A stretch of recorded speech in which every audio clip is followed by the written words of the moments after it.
Bem-vindos à sua assinatura no mundo. Eu sou José Luiz Gascon, terapeuta. Estou aqui com a Andréa Costa, que é coach e mentora de novos negócios.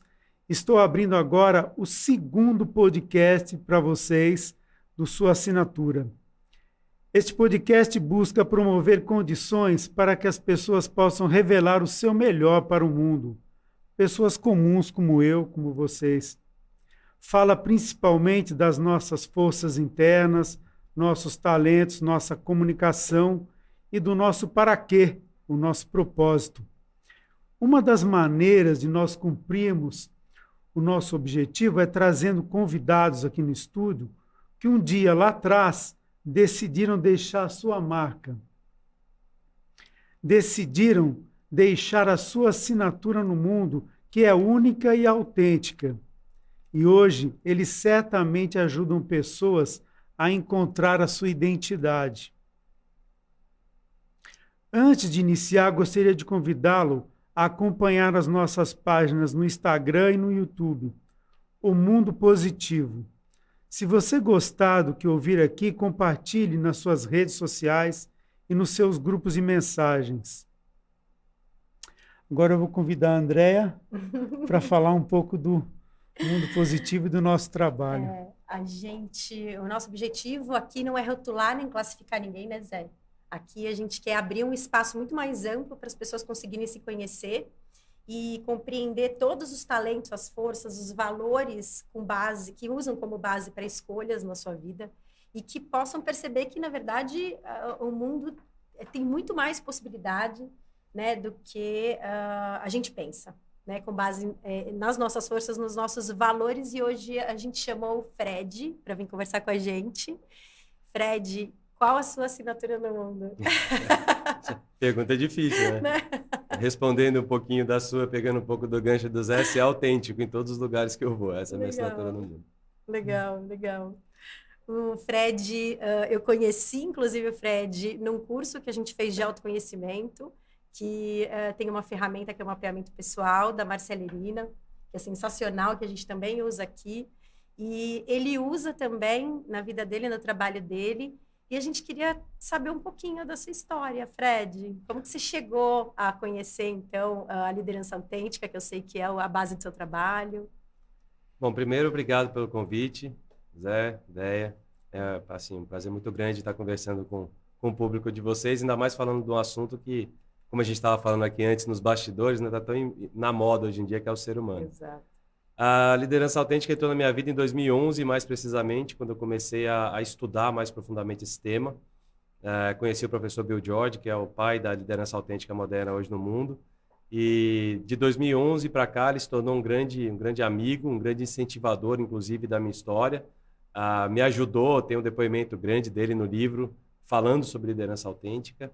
E em 2018 eu tive a grata, né, não surpresa, mas a grata satisfação de ser certificado por ele. Eu sou o único brasileiro certificado por ele para treinar os executivos e o público brasileiro na língua portuguesa. Sou o único. Né? Então, assim, isso me traz uma responsabilidade muito grande. Sim. E também uma satisfação muito grande. Eu utilizo todos os temas, os conceitos da liderança autêntica em tudo que eu faço hoje. Que legal, que legal. E tem muita sinergia com o nosso trabalho, né, Zé? Sim. Quando a Andréa falou de você, Fred, eu fiz eu tenho uma certificação do Richard Barrett, né, na cultura organizacional, né? Então, isso me fez olhar para o trabalho árduo que é você trabalhar dentro de uma organização falando de cultura. Então, eu queria escutar um pouco de você, como é que é levar esse trabalho seu para dentro da empresa, né? Porque o trabalho, você falando, é bonito, né? Isso. Mas como é que é levar o trabalho para dentro da empresa? Na prática. Na prática, porque isso, na verdade, é levar a sua assinatura na prática, né? Você imagina que se um tema como cultura, né, que é extremamente necessário trabalhar nas organizações, já é difícil, você imagina falar de autenticidade. Isso. Principalmente em determinados mercados, né? Você vai falar de autenticidade no mercado financeiro. É como se estivesse dando um tiro no presidente da empresa. Sim. Né? Porque o mercado financeiro é um querendo ferrar o outro ali para subir na escadinha Exato. do ego, né? Que Exato. são todos movidos muito pelo ego, principalmente no mercado Zero financeiro. cooperação, né? Zero cooperação, Sim. é competição 100%. Não é fácil, né? No primeiro momento as pessoas têm uma resistência muito grande, mas a gente vai quebrando isso, trazendo a prática para dentro da conversa. Ou seja, não adianta nada você ficar 2 horas em reunião com o seu board, se depois você tem que ficar mais 2 horas com cada um membro fazendo reuniões paralelas. Você vai perder quanto tempo fazendo isso? E a grande maioria das vezes isso acontece porque as pessoas não são autênticas, não falam o que tem que falar. E aí tem uma coisa que eu sempre deixo muito claro. Uma coisa é você ser autêntico.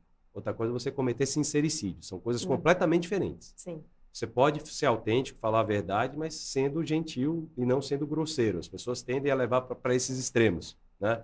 E as organizações onde eu tenho colocado, eu tenho introduzido aos poucos, primeiro para a liderança, que tem que ser top-down. Não adianta você colocar isso lá embaixo, porque cria um monte de expectativa e nem sempre o pessoal lá de cima, que é o que está mais ferrado, que é o que está mais precisando de atenção, que é o que está mais psicologicamente insatisfeito e inseguro, eles não vão conseguir atender uma expectativa de baixo. Então, tem que começar por cima. Não sustenta. Então, em cima você começa, traz eles para essa realidade, convida para conhecer todos os passos de você se transformar num líder autêntico. Tem muito autoconhecimento, tem que ter muito autoconhecimento. A base da liderança autêntica é o autoconhecimento. Então, convida eles a fazer isso. A partir do momento que eles fazem isso, eles começam a praticar isso e veem que tem resultado, eles querem trazer isso para a organização como um todo. Tem vários cases aí que a gente já tem trabalhado com um pouco de sucesso nisso daí. Inclusive no Brasil tem um case. Principalmente no Brasil. Principalmente no Brasil. A gente tem um case muito bacana de uma montadora centenária, multinacional, que começamos por uma planta, começamos com o plant manager e todos os diretos desse plant manager, depois nós fomos para os GUs, para os gerentes das unidades, e agora a gente está treinando todos os funcionários da fábrica. Da portaria, enfim, todos vão ter treinamento de inteligência emocional. Né? Então, isso tudo porque foi conscientizado lá em cima que era necessário, foi trazendo para o nível gerencial, eles começaram a ver que isso faz sentido, que tem matemática por trás, tem ciência por trás disso. Era muito difícil a gente falar de qualquer uma coisa desse sentido. Felicidade. Pô, falar sobre felicidade antes era abraçar a árvore e cheirar a nuvem. Sim. Hoje, felicidade é ciência mensurável. Você consegue linkar a felicidade, medir ela dentro da sua organização e ver o quanto ela traz de produtividade. Uma coisa linka a outra. Isso reveste para lucro. Sim. Perfeito. Então, essa linha lógica para os mais céticos e cartesianos faz todo sentido. Sim, perfeito. Então, nesse trabalho já existe, então, o Fred, a pessoa Fred, já tem, então, a sua marca. Você já, então, passou por isso, entrando numa multinacional, já enfrentou isso e já colheu os resultados. Você consegue, então, perceber os resultados dessa união, né? Que é uma teoria e a história do Fred juntas entrando dentro de uma multinacional. Você percebe a minha pergunta? Sim. Eu descaracterizo muito, né? A empresa é uma coisa, é um ente, né? Que está ali, ele tem a função dela, mas se você consegue tocar as pessoas que estão no comando dessa empresa, e você faz com que elas sintam que a história delas é parecida com a sua, e muitas vezes você faz ela revisitar a história delas, que ela tende a esquecer e deixar de lado. Né? Então, ela vê aonde ela está, mas ela não faz aquela trajetória do que ela passou para chegar onde ela está. Né? E não sabe que tudo que ela passou, tem muita gente que está iniciando que está passando também. Então, você gera essa comunicação entre a história da pessoa, aonde ela está hoje, com uma história contada de quem já vivenciou isso na pele, e aonde chegou, trazendo uma possibilidade. Olha, você pode tentar fazer tudo diferente do que você já fez até hoje, trazendo os seus liderados para esse tipo de trabalho e, com isso, experienciar um resultado diferente. E está acontecendo. Acho que as pessoas têm... Aonde eu tenho passado, onde eu tenho trazido esse tipo de conceito, as pessoas têm enxergado isso de uma forma muito mais tranquila do que antigamente. Você acha que acontece mais de dentro para fora da empresa ou de fora para dentro? No seguinte sentido, é uma pressão externa maior com relação a gente trabalhar isso dentro das empresas, mudar a cultura, ter mais engajamento. Se fala muito nisso também, né? A gente também ouve muito sobre isso. Ou internamente, realmente a cultura antiga não se sustenta e aí há necessidade. Você vê o que mais... Podemos jogar tudo isso que você falou no liquidificador, a gente vai sair com uma resposta. As empresas hoje, elas começam a ficar meio paranoicas, querendo procurar um motivo pelo qual não está dando mais o resultado que tinha, não está tendo mais a produtividade que tinha, não está retendo o talento como retia, não atraía mais pessoas como atraía antes e não está tendo a satisfação que eles tinham antes. Então, assim, como isso vai, por que isso está acontecendo? Aí vem, né, as consultorias tradicionais, fazem aquele monte de KPI, bota o pessoal para trabalhar 2 vezes mais porque já trabalha e consegue não identificar também. Uhum. E aí eles começam a pensar, bom, deve ter alguma coisa além disso. E eles não olham para uma coisa simples, que são as pessoas que estão trabalhando lá dentro deles. Então, assim, se o líder reflete efetivamente o que é a cultura da empresa como um todo. Se esse líder está passando por um problema pessoal muito sério, isso vai ser refletido. E se ele tenta esconder, fica mais refletido ainda. Uhum. Então, a gente tem que trabalhar na cabeça das pessoas. Né? E é difícil. Eu entendo, eu já fui contratante nas empresas que eu tinha e eu já fui preconceituoso em relação ao trabalho. Uhum. Né? Tanto é que hoje, quando eu vou fazer trabalho em boards de empresas multinacionais, que tem um monte de gringo, eu pergunto, quem é que está, quando soube que vinha alguém de fora para falar sobre esse tema, ficou de saco cheio quando acordou? E tem os 2, 3 que levantam a mão.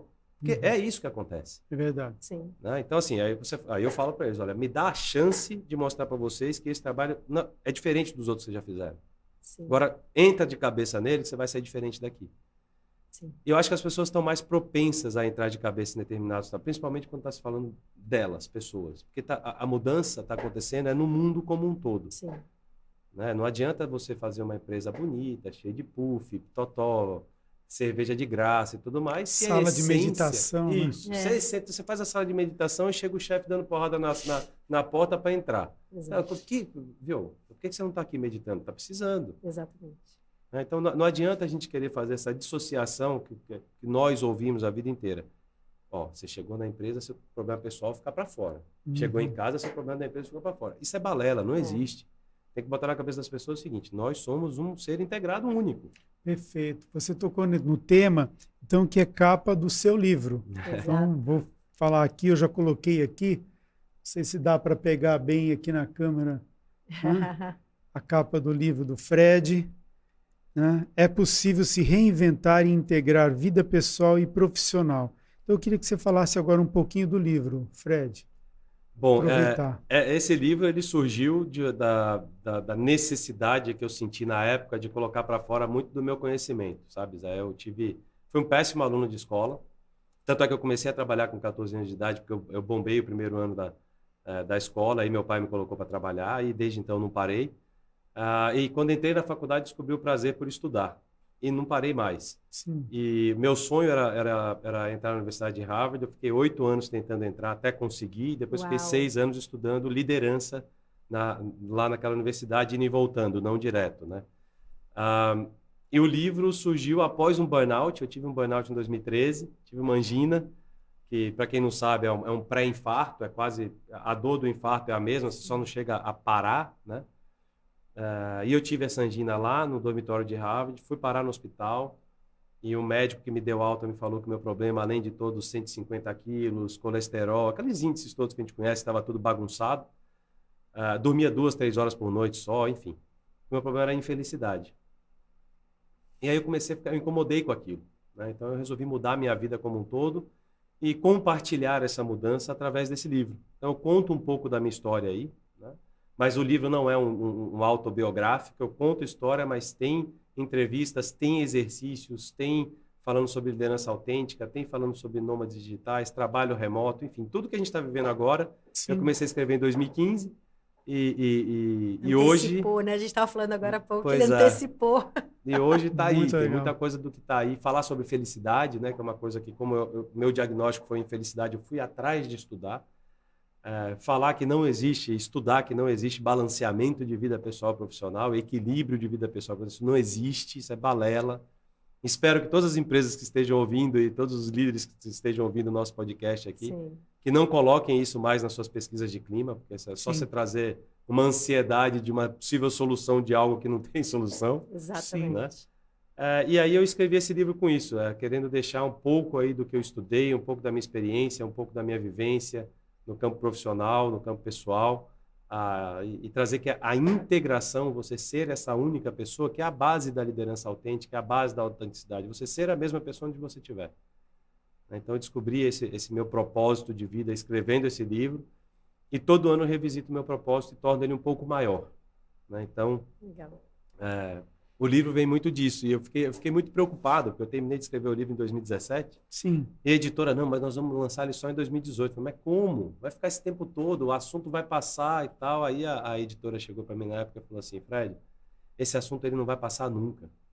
Esse é um problema da vida moderna e isso vai estar sempre acompanhando a gente. E, de fato, né, nós estamos vendo tudo que está acontecendo agora, tá aí de uma coisa que a gente já falava lá atrás. Né? Exatamente. Sim. E tem muito a ver, né? A gente também prega muito isso do One Life, né? Tipo, uma vida pessoal e profissional. Onde aconteceu essa separação, essa distinção?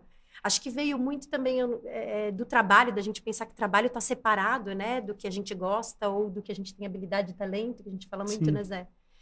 Você passou por transições de carreira também, que você estava falando agora aqui, por causa de todo esse momento aí de burnout, etc. Como que você sentiu isso? Assim? Quando que você sentiu esse socorro? Preciso de ajuda?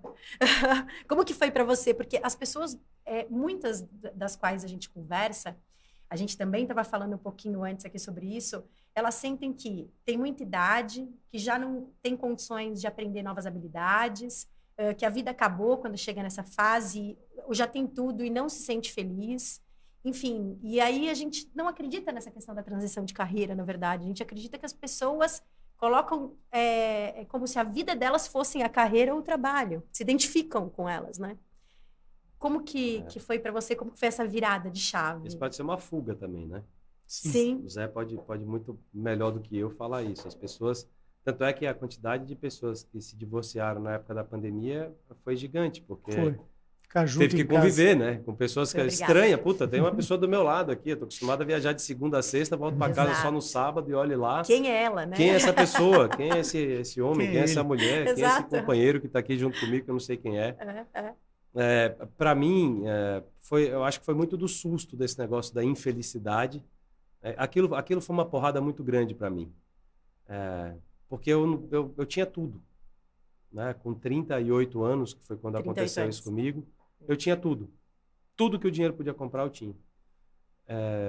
E por que eu estava infeliz? Né? Então eu vivi do 0 até o 38 atrás de uma coisa que não me fazia realizado. E aí eu tive a coragem, e aí as pessoas muitas vezes falam assim, mas também para você é fácil, tinha dinheiro para caramba. Mas teve uma empresa meio que quebrou. E quando você quebra no Brasil, você perde a vida. Então não é também essa coisa, puta, tinha dinheiro. Não, perdi dinheiro pra caramba. Sim. E tive que efetivamente me reinventar. E eu passo por reinvenções desde então. Então eu tenho aí, de 2014 para cá, 13 para cá, todo ano tem uma coisa que muda. Quanto mais a gente busca o autoconhecimento, quanto mais a gente busca saber quem a gente é, quanto mais a gente tira os rótulos que colocaram na gente, né? Porque, nossos pais colocam rótulos na gente, os companheiros colocam rótulos, os amigos colocam rótulos. E a gente vai aceitando. A gente vai carregando esse negócio, né? A minha terapeuta, a doutora Denise, ela virava e falava assim, Fred, você pesava 150 quilos para carregar tudo o que você tinha que carregar, que você colocava nas suas costas, que os outros colocavam também, e você pegava. Sim. Então, assim, não é fácil não, viu, Dé? Eu vou falar para você que todo o processo ele é carregado de muita dor. Né? Mas a gente só aprende na dor. Eu acho que a gente não aprende quando é tudo doce, a gente aprende no amargo, né? Mas tem que ter coragem de olhar para aquilo, de abrir aquela ferida, de ver o que está infeccionando ela, o que causou ela, botar o dedo, curar ela e sair mais forte daquilo. Sim. Eu acho que é esse, e eu vim descobrir com o mapeamento pessoal, você vê, uma das coisas que colocavam como rótulo em mim, sabe, Zé?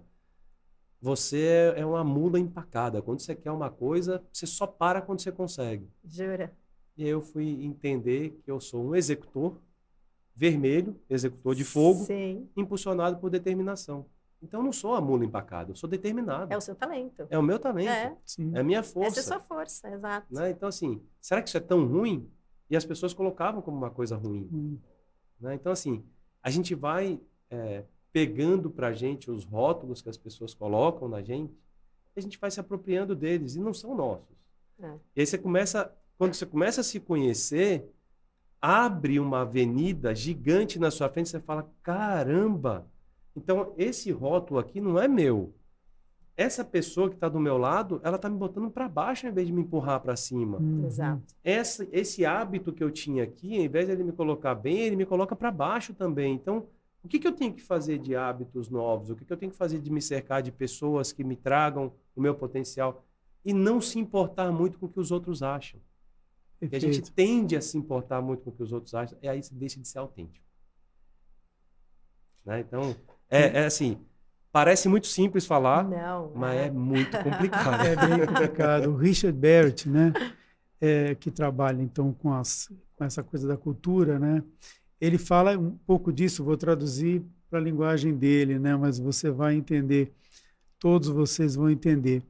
Porque ele fala o seguinte, que quando você descreveu aí um processo de transformação, quando você fala em colocar o dedo na ferida e tal, e curar, né? Ele fala o seguinte, quando a gente transforma, a gente deixa de tomar decisões a partir de crenças, essas crenças, esses rótulos, e começamos a tomar decisões a partir daquilo que é o futuro, que é aquilo que a gente olha e a gente vê como futuro. Ou seja, o passado não determina mais decisão. Né? Quando a gente deixa, então, aquele passado para de influenciar a gente e a gente olha só, então, aquilo que são valores, os valores que eu adotei agora, né? Valores e aquilo que eu vislumbro para mim no futuro, aí ninguém... Aí sim eu viro autêntico. Uhum. Porque são os meus valores e a minha ideia de futuro. Uhum. Não é aquilo que eu trago, né? De rótulo, né? Porque eu sou empacado, porque eu sou aquilo, porque eu sou... Né? A gente faz a metáfora da cebola, né? A gente vai eu sou tirando... nervoso, que não sei o quê, porque não sei o que lá, né? Aí não, aí fica muito mais fácil para a gente, porque um falando aqui, outro falando aqui, outro falando aqui, você caminhando, e você escrevendo, né? E você, né? Tá aqui o livro. E alguém vai te escutando e falando, não, isso aqui é 2018, vai, né? Porque você está no seu caminho, né? Agora, enquanto a gente está tomando decisões baseadas em crenças, naquelas crenças, a gente continua infeliz. Até que chega o médico. Né? Você falou que foi um médico indiano. Né? Foi um médico indiano. Essa história foi muito interessante. E a Isa, só pegando um pouquinho que você falou, é tão interessante a gente passar por isso, porque até hoje as pessoas fazem isso. Né? Fazem. E assim, muitas vezes elas fazem isso mais por falta de coragem delas mudarem a atitude delas. Exato. E elas jogam isso pra gente. E se a gente não sabe quem a gente pega aquilo como verdade e se encolhe. Por isso que as pessoas não têm coragem de fazer muitas coisas, sabe? De mover a vida para frente, porque a gente toma isso como verdade. E fica preocupado com o que o outro vai olhar. Paralisa. Paralisa. Eu tenho uma mentorada que ela faz, trabalha no direito, né? No judiciário, não sei o quê. Ela tá cansada. Mas ela ama cozinha, ser chefe de cozinha, essas coisas, trabalhar com isso, mas ela tem essa crença de que não dá status o trabalho. E tá muito preocupada com o outro. Ela não consegue sair do lugar. É muito forte isso. É muito forte. E tá num lugar de infelicidade, tá num lugar de sofrimento, né? Que não tá satisfeita, mas ela tá empacada na crença, tá empacada no julgamento do outro. Eu vou falar uma coisa para vocês aqui, que eu posso estar cometendo até sei lá, o nome disso, né? Mas alguma coisa errada. Mas 80% das pessoas que eu conheço e que eu convivo, que têm muito dinheiro, são infelizes. Sim. 80%. Até porque elas começam a descobrir que tudo que elas acumularam ao longo da vida, quando elas efetivamente precisam, Não resolve. No caso de uma doença terminal, um acidente, a morte de um ente querido, a separação de um casamento. Sabe, Eu um não filho ir por acredito. um caminho que é diferente do que ele planejou, porque quando eu nasci, meu pai falou, meu filho, você vai estudar, fazer uma faculdade, se formar em engenheiro, conseguir um emprego de gerente numa empresa grande, aí você vai trabalhar mais um pouquinho, vai casar, vai ter seu filho, aí você compra a sua casa própria, nesse meio tempo você compra seu carro, vai trabalhar, bota seu filho na faculdade, não sei o quê, e aí você se aposenta lá com 65 vai ser feliz. Como é que cacete, eu vou ter que esperar até 65 A anos para ser promessa é os feliz? 60. Tá, então assim, vai precisar passar esse tempo inteiro, Exato, né? exato. E aí o pessoal fica criticando hoje as novas gerações, que eles inverteram essa equação. É. Não, primeiro eu quero ser feliz. O resto, se vier, beleza. Eu não quero ter casa própria, eu não quero um poste, não quero ficar fixo que nem um poste, eu quero ter mobilidade. Exato. Eu não quero trabalhar em uma única empresa a minha vida inteira, eu quero ter experiências, eu quero contribuir com diversas empresas. E se nós não nos adaptarmos a esse tipo de conversa, a esse tipo de nova forma de pensar, as empresas vão morrer, porque não é sustentável, como a gente estava falando aqui Exato. agora. O Perfeito. capitalismo em si, né, não está sendo sustentável, tanto que vem esse movimento do capitalismo consciente. A gente estava falando hoje, tudo é ser humano, e realmente a gente está vendo muito movimento de tudo quanto é lado externo também, né? Eu acho o seguinte, não é o capitalismo que não é sustentável. A sociedade do jeito que está hoje, no mundo inteiro, não é sustentável.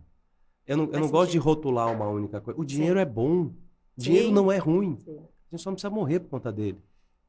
O Fred, Sim. me fala uma coisa. Você coloca aqui na capa do livro, se reinventar.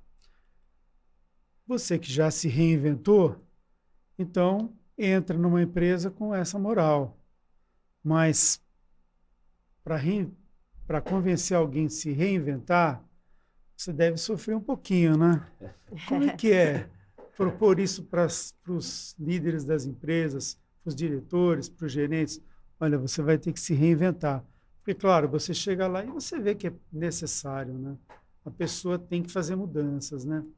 Como é que é propor isso para essas pessoas? Não é fácil. Não é fácil.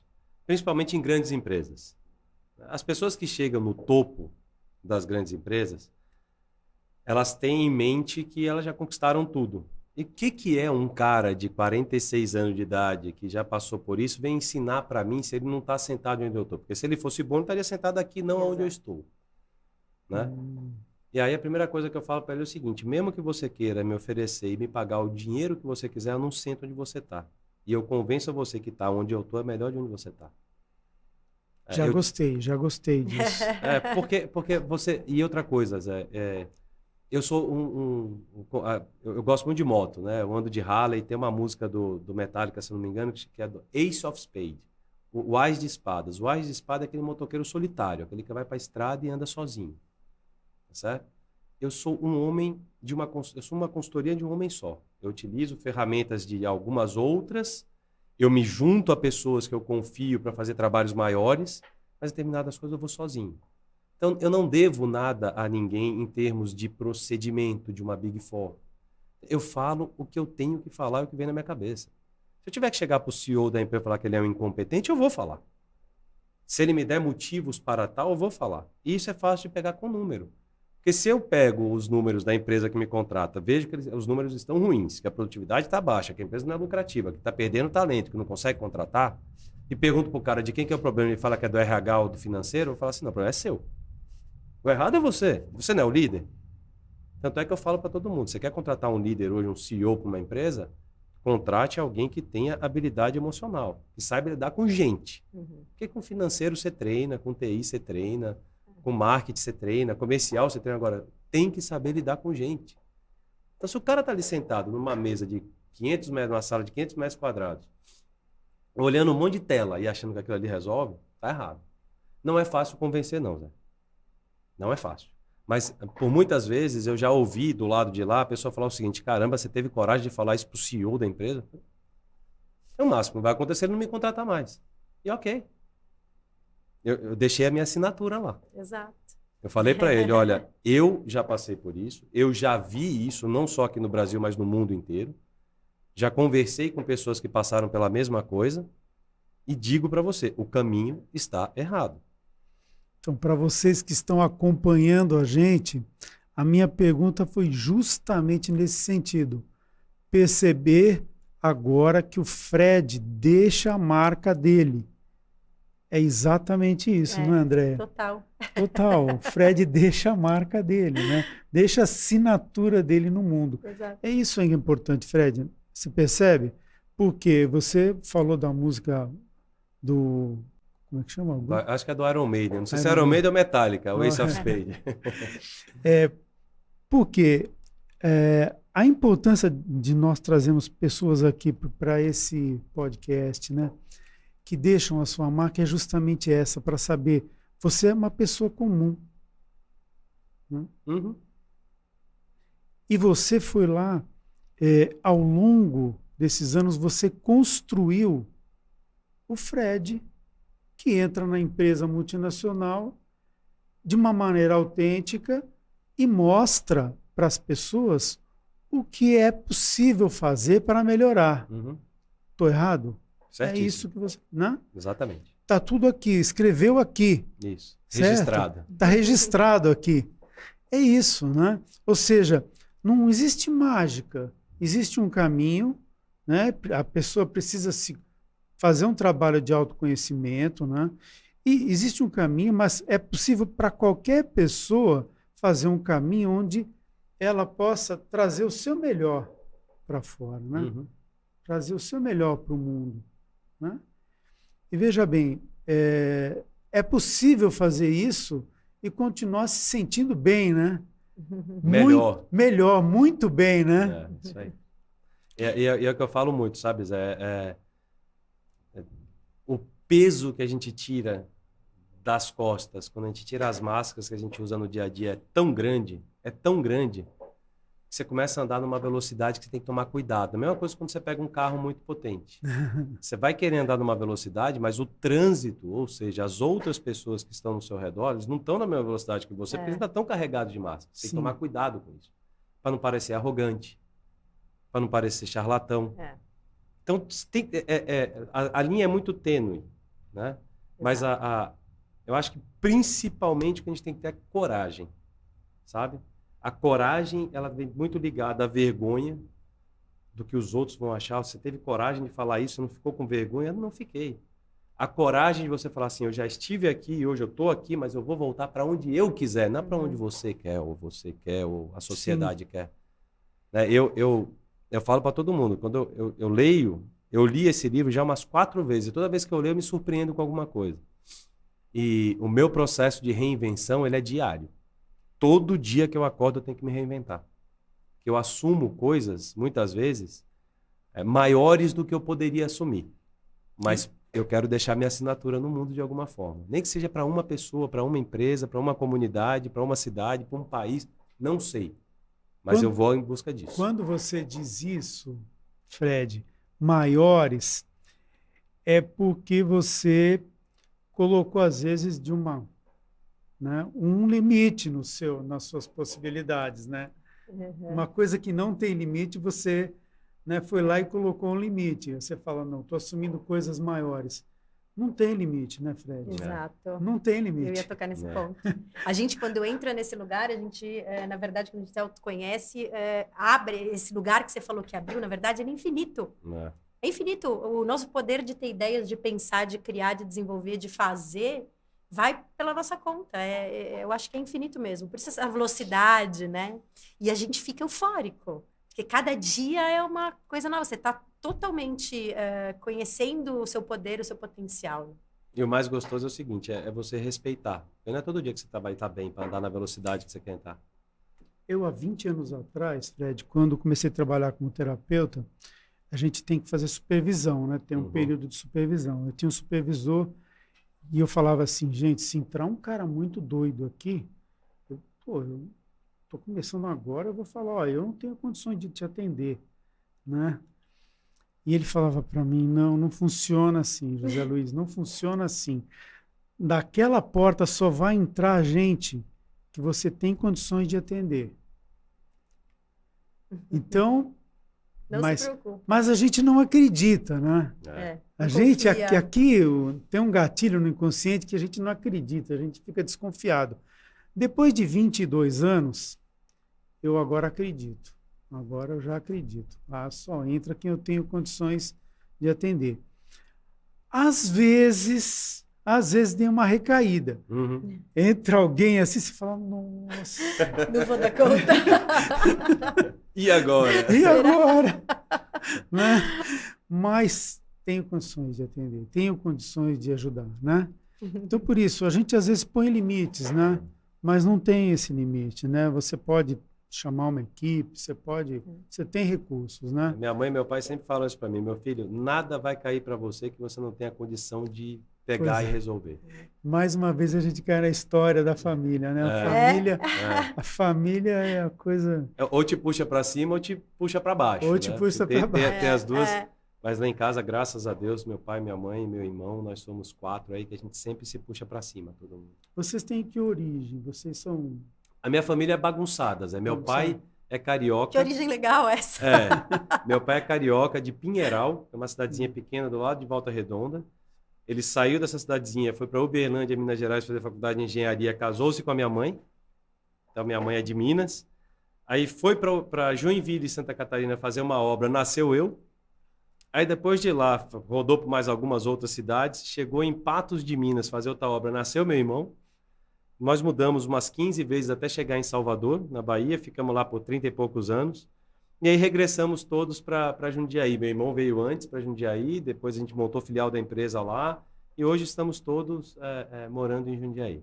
É a nossa base hoje. Mas minha família é uma família eu costumo dizer, você é da onde? Do Brasil. Porque eu conheço todos os estados do Brasil, sou apaixonado por esse país, já morei fora várias vezes, mas aqui é um lugar que eu ainda quero fazer muita coisa para esse país. Eu não sei como, mas eu vou conseguir. E a família continua tendo empresa? Não. Hoje cada um toca coisas diferentes. Meu pai já tem 73, minha mãe também, estão aposentados e, enfim, cada um toca seu ramo de atividade aí. Mas eu sempre fui uma pessoa dedicada e apaixonado por gente, né? Eu sempre fui. Então, fundei associações, fui presidente de associações, conselheiro de associações, no Brasil e fora do Brasil. Então, sempre fui muito ligado aí, sempre inquieto com o status quo que a gente foi colocado, né? Querendo mudar de alguma forma. Desafiando, né? Mas eu não sabia que eu tinha que desafiar a mim mesmo. Eu tinha que me conhecer primeiro antes de fazer isso acontecer. Sim. E é o processo que eu tenho passado desde então, e que tem sido muito valoroso aí. E levando para as empresas agora, tentando convencê-las de que isso é um caminho sem volta. Hoje o seu trabalho é como consultor?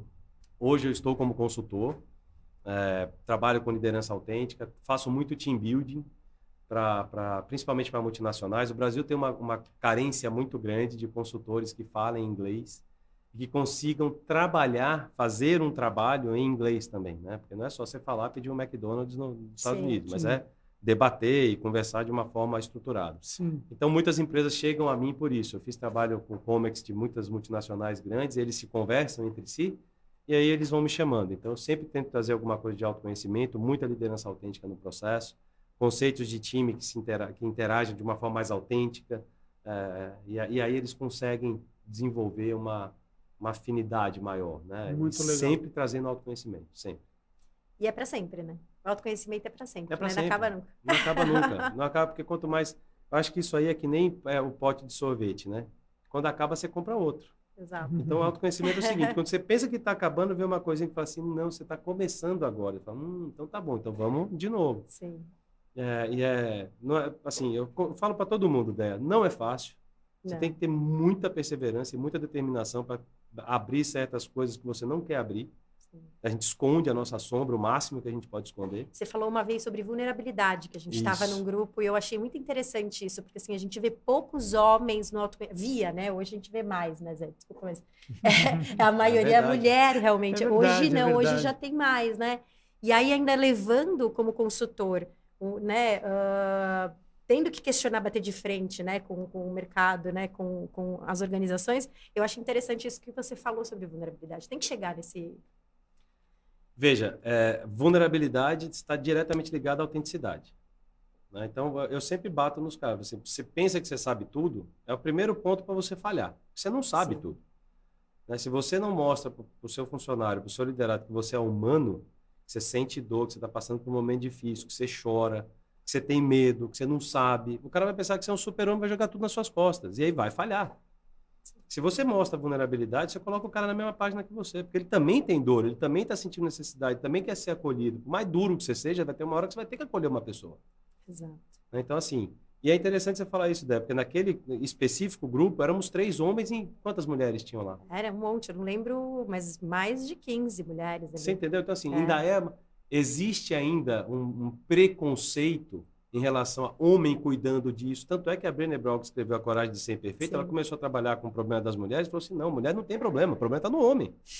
Porque nós somos formados para quê? Para não chorar, para ser super-homem, para enfrentar tudo no peito, para dar porrada quando tiver que dar porrada. Então, se você chorar, talvez você não seja tão homem assim. Por que não? Sou igual você, só que eu demonstro minha emoção. E as pessoas não estão acostumadas com isso. Choca. É. Né? E eu falo para todo mundo, você vê um cara que nem eu, de 1,92 m, 100 kg, chorando, fala assim... Fraqueza, né? Eu me sinto à vontade, corajoso o Sim. suficiente hoje para chorar mesmo. Se tiver com vontade de chorar, eu choro. Problema. Sim. Eu não estou nem um pouco importado com o que você acha. Entendeu? Se for para contribuir com a minha vida e com o que eu faço, seja bem-vindo. Claro. Exato. Sou todo ouvido, estou aqui aprendendo todo dia. Agora, se for para me criticar ou botar algum rótulo em mim, vai procurar outro poste, porque esse aqui não vai colar. Exatamente. Exatamente. E esse ponto eu acho importante, né? Porque é o nosso Muito lado bom. feminino, né? Nós, as mulheres, temos o nosso lado feminino, mas a gente também tem o masculino, né? De ir atrás, de fazer, de organizar as coisas, planejar. E o homem também tem que ser vulnerável, também tem que ser sensível. Eu acho que está aí também essa questão da autenticidade. Sim, sim, sim. Né? De se E autoconhecer. da integração, né? Exato. É porque a gente tende a fazer essa separação. Eu acho que, Sim. sabe, esse negócio de, chegou no trabalho, o problema de casa fica para fora, chegou em casa, não existe isso. Isso é balela pura. E a gente tenta se esforçar para que isso aconteça e a gente começa a usar máscara. E aí fica pesado, aí você não consegue ser quem você é, e você não conseguindo quem você é uma bola de neve para você entrar numa depressão, num burnout, num síndrome de pânico, todas essas doenças psicológicas aí que estão rondando as pessoas como um todo. Exatamente. Enfim. Não é fácil. Não é fácil. Muito bom, Fred. Bom, queria que você, então, deixasse aí um recado para os nossos ouvintes aí da sua assinatura do mundo. E sobre a trajetória, sobre a sua assinatura. sobre a sua assinatura, né? Eu acho que eu quero ter uma assinatura bem extensa, viu, Zé? Não quero ter uma só, não. Eu tô me preparando aí para... Eu quero impactar as pessoas de forma positiva, sabe? Eu quero trazer essa mensagem de amor, de compreensão, que as pessoas entendam o que é empatia. A gente tende a pensar que empatia é se colocar no lugar do outro. Isso não é possível. Né? Isso você não tem é que empatia, ter compaixão, você tem que entender o que o outro está sentindo, acolher aquilo, mas você não viveu o que ele viveu, não teve a experiência que ele teve, então você não consegue ter. Isso pegar esses conceitos que muitas vezes a gente banaliza, né? Que são muito importantes: propósito, empatia, Existe resiliência. o chinelo do outro, isso não existe. Não existe. Tá? Então, eu espero deixar uma assinatura bem grande, poder impactar quanto mais o maior número de pessoas possível. Né? Trazer essa mensagem de positividade, trazer essa mensagem de integração de vida pessoal profissional, de autenticidade, que não é sincericídio, é ser autêntico, ser quem você mostrar para os líderes e pedir para os líderes que eles fomentem isso nas pessoas, que eles deixem as pessoas ser quem elas são, que elas tragam o talento delas e coloquem à disposição do propósito único, né? Que eles estão ali juntos para fazer alguma coisa e que isso seja possível de ser realizado, né? E fazer com que as pessoas consigam entender que isso é possível. Sabe? Eu tenho essa inquietude aí dentro de mim, né? As empresas precisam entender isso e o mundo público precisa entender isso também, os políticos precisam entender isso, a sociedade precisa entender isso, por isso que eu não gosto de rotular. Sim. Não é o capitalismo que não é sustentável, é a sociedade do jeito que ela está hoje que ela não é sustentável. A sociedade tem que mudar de alguma forma. Exato. Nós estamos começando a ter problemas estruturais sérios. As pessoas não querem mais trabalhar. Ponto. Com que elas não acreditam. E aí tá gente pedindo demissão toda hora. Tem gente que não quer trabalhar mais. Você tá indo embora, mas tá indo embora para onde? Vai ganhar quanto? Eu pago mais. Não é dinheiro. Como não é dinheiro? Puta, aí você bota o cara em parafuso. Exato. O cara que tá acostumado a só pegar a planilha de Excel e botar número lá. Então, assim, eu tenho um desejo muito grande de pegar essa mensagem e colocar ela aonde eu puder, da forma que eu puder. Trazer que as pessoas consigam ser quem elas são, da forma que elas quiserem ser, que sejam respeitadas por isso, que tragam valor para a sociedade, contribuam para que a gente viva numa sociedade melhor, mais harmônica, né? Sem conflito. Conflito sempre vai ter, mas de uma forma mais harmônica, mais propositiva, e não conflito destrutivo, mas propondo algo para melhoria, né? Então, muito bom. Eu espero que minha assinatura seja bem grande, viu, Zé? Vai ser muito bom, já é grande, já é muito grande, já está aqui, né? Já é muito grande. Já está materializada. Já está materializada. E para onde você leva isso, as pessoas vão também repetir, né? Elas aprendem, elas vão levando para quem está do lado dela e vai levando. É o efeito dominó isso, né? Isso que é importante. Eu acho que cada um que bota um pinguinho aí, uma sementinha, aquilo ali pode virar uma baita, uma árvore frutífera e pode contaminar positivamente muita gente. A gente acha que é pouquinho que a gente faz, né? Mas nunca é pouquinho, Não né? é, não. Pouquinho não é, não. A gente só tem que ter coragem de continuar fazendo e ter determinação e persistência, porque muitas vezes dá vontade de desistir. Sim. É malhar ferro frio, sabe, enxugar gelo, todas essas coisas que a gente já ouviu falar e que realmente, no final do dia, parece que é isso mesmo, né?